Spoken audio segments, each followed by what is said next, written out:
Assalamualaikum murid. Kita bertemu kembali dalam kelas Pendidikan Kesihatan tahun 5. Hari ini kita dalam topik yang sama iaitu perhubungan. Tajuk kita hari ini iaitu persahabatan yang sihat.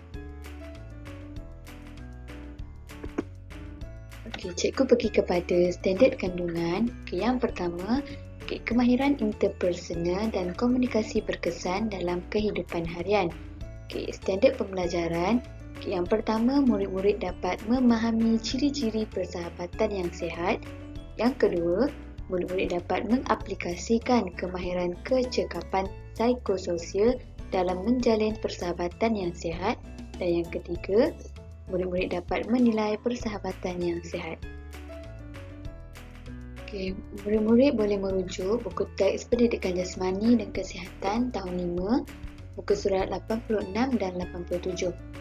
Sebelum kita memulakan pengajaran dan pembelajaran kita hari ini, cikgu nak tunjuk satu video tentang lagu Sahabat.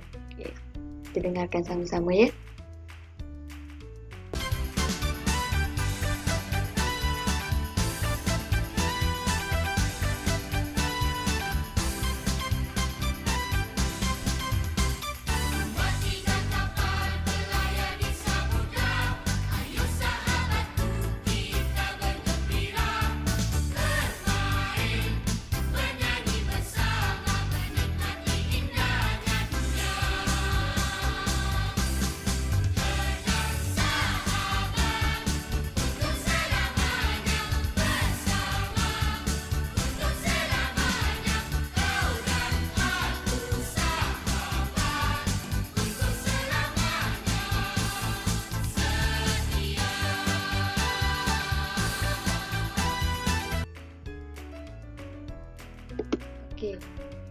Seterusnya, selepas kita dengar lagu tentang sahabat tadi, sekarang cikgu nak masuk tentang apakah maksud persahabatan. Yang pertama, persahabatan bermaksud hubungan afektif yang dapat terjalin antara dua atau lebih individu. Contohnya macam murid-murid dengan sahabat murid-murid lah. Contoh cikgu pun ada sahabat cikgu. Yang kedua, nilai-nilai asas seperti cinta, kesetiaan, keikhlasan dan komitmen yang dipupuk dengan perlakuan yang tekun serta minat timbal balik dari masa ke semasa. Dalam persahabatan ni, kita kena ada cinta, kita kena ada kesetiaan dan keikhlasan. Barulah sahabat tu jadi baik dan sihat. Seterusnya, hubungan persahabatan dapat dilahirkan dalam konteks dan situasi yang paling pelbagai. Contohnya, walau di mana pun murid-murid berada, murid-murid boleh menjalinkan hubungan persahabatan dengan bermacam-macam orang, bermacam-macam watak dan bermacam-macam agama. Seterusnya, contoh di mana murid-murid dapat menjalinkan persahabatan. Contohnya di kawasan tempat tinggal seperti jiran, orang yang kawasan rumah, kawan-kawan. Seterusnya tempat kerja. Apabila meningkat dewasa, murid-murid telah bekerja. Dekat situ, murid-murid boleh jumpa sahabat yang baik dan sihat. Seterusnya sekolah. Macam sekarang, murid-murid dekat sekolah. Jadi, murid-murid boleh jumpa sahabat tu dekat sekolah. Sahabat ni lah yang bantu kita buat kerja sekolah, yang bantu kita apabila dalam kesusahan. Seterusnya di universiti. Contohnya macam cikgu. Cikgu sekarang belajar di universiti. Jadi cikgu boleh jumpa sahabat cikgu di sana. Seterusnya media sosial. Sekarang kita PDPR. Jadi kita boleh jumpa kawan kita melalui media sosial. Dekat situ kita kena pilihlah kawan yang baik dan kawan yang sihat. Seterusnya cikgu pergi kepada nilai persahabatan. Dalam setiap persahabatan ada nilai-nilai yang perlu dipupuk oleh setiap sahabat. Yang pertama iaitu bertolak ansur. Contoh kalau Ahmad dia cerita tentang masalah dia kepada Ali. Jadi Ali ni kena dengarlah apa yang Ahmad cerita.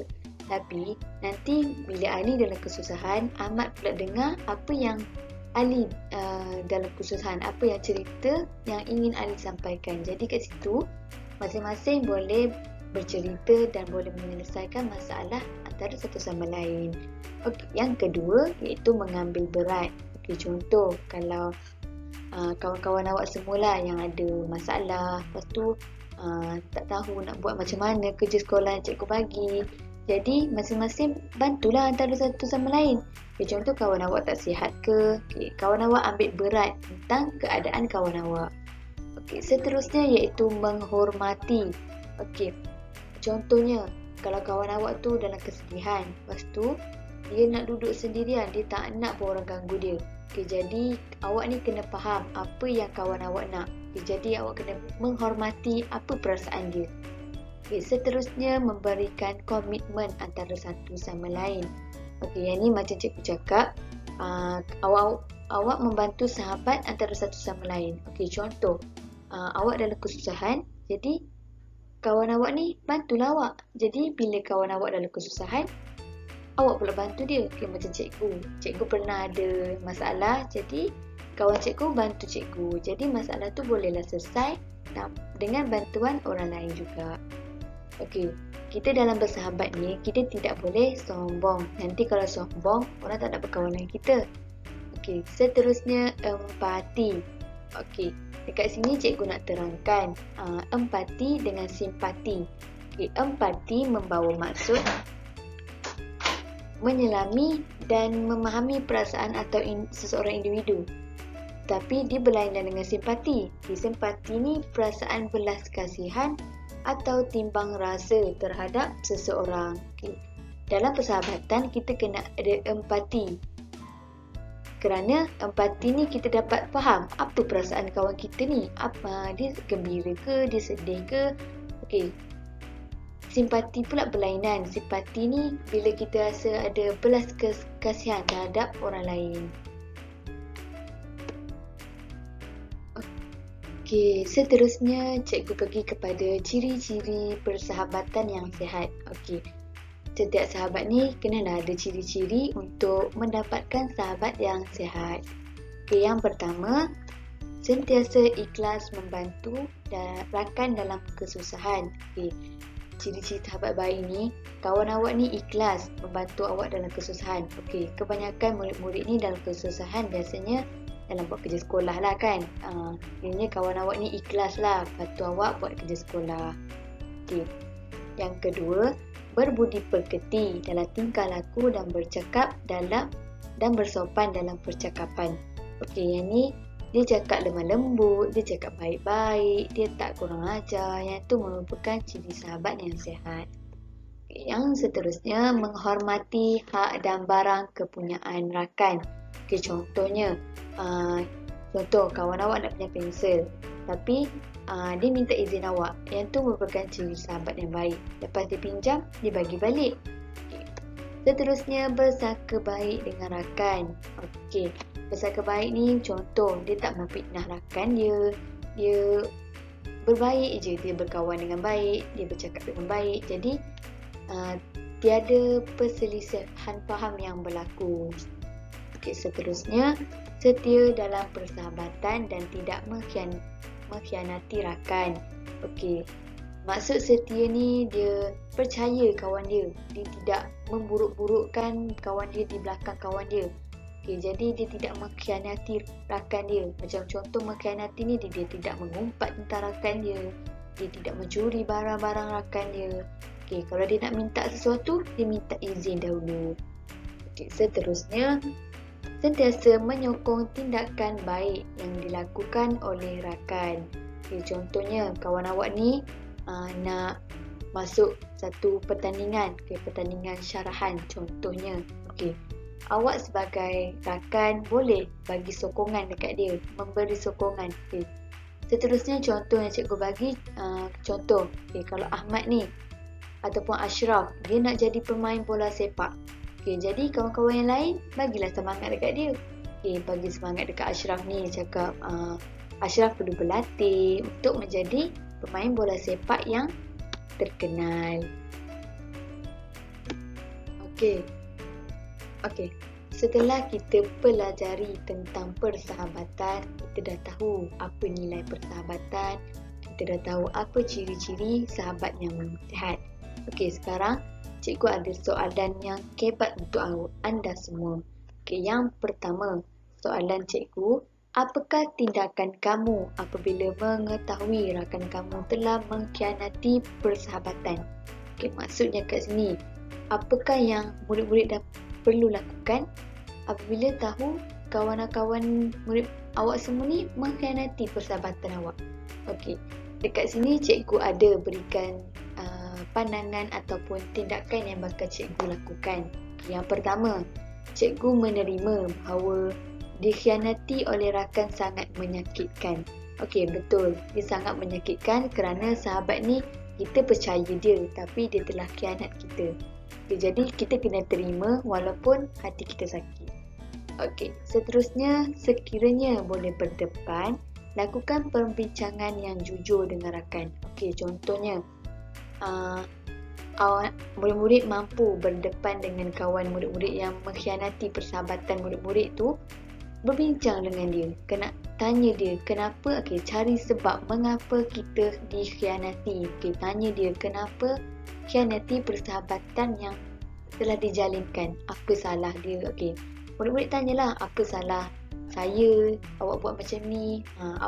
Murid-murid kena bercakap dengan elok supaya tidak berlaku sebarang pergaduhan.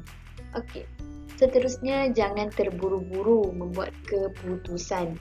Contohnya, bila murid-murid dapat tahu kawan murid-murid ni mengkhianati murid-murid, jadi jangan cepat buat keputusan untuk bergaduh. Cari jalan penyelesaian, berbincang dengan cara baik dan cari tahu mengapa dia mengkhianati persahabatan tu.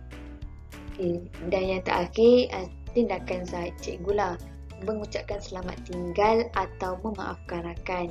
Contohnya, kita dah tak boleh nak terima dia sebagai sahabat kita. Kita minta maaf, kita ucapkan selamat tinggal dan ucapkan terima kasih juga kerana telah menjadi sahabat cikgu selama ni. Macam contoh kalau cikgu akan ucaplah terima kasih kat dia kerana jadi sahabat cikgu walaupun dia telah mengkhianati cikgu. Tapi sekiranya murid-murid dah tak nak jumpa ataupun dah tak nak bersahabat, ucapkan selamat tinggal, tetapi kena maafkan dia. Sekarang cikgu nak tanya murid-murid pula, apakah tindakan murid-murid sekiranya dapat tahu kawan murid-murid ni mengkhianati murid-murid? Jawapan ni cikgu nak murid-murid nanti tak apa, tulis di kertas dan nanti hantar pada cikgu. Kita dah telah sampai di akhir pengajaran kita hari ini. Cikgu harap murid-murid semua dapat memilih sahabat yang baik. Kerana sahabat yang baik akan memberi impak yang positif dalam kehidupan kita sendiri. Macam cikgu. Cikgu ada ramai kawan yang baik-baik. Jadi dia akan membantu cikgu sendiri dalam menyelesaikan satu masalah ataupun kita nak minta pendapat dia. Tapi kalau kita jumpa sahabat yang kurang baik, ia akan menjerumus kita dengan perkara yang negatif. Sekian saja daripada cikgu. Kita berjumpa lagi di lain masa dan di lain kelas. Sekian, terima kasih. Bye.